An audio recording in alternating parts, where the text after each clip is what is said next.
And the brother made another vessel that he wanted, that he liked. If we buy the clay,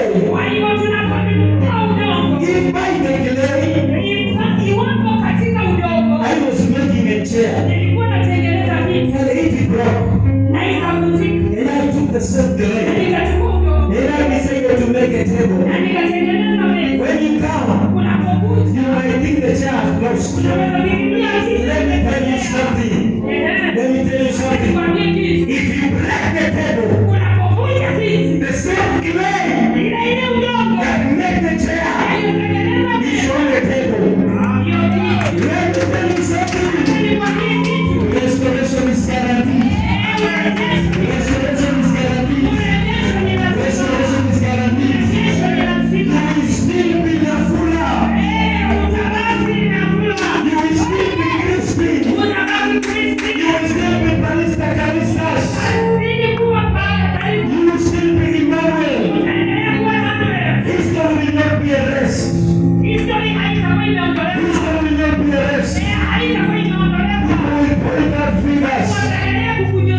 This man used to be an immoral man.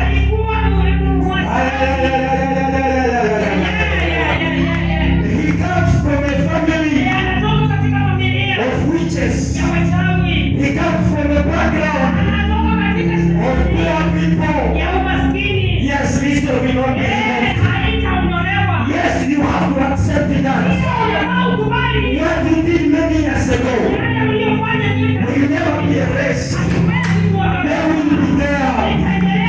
But the guarantee is this. The Bible says, when a person is in Christ, when a person is in Christ, he has been made a new creature. He has been made a new creature. He is still a fool, but a new fool.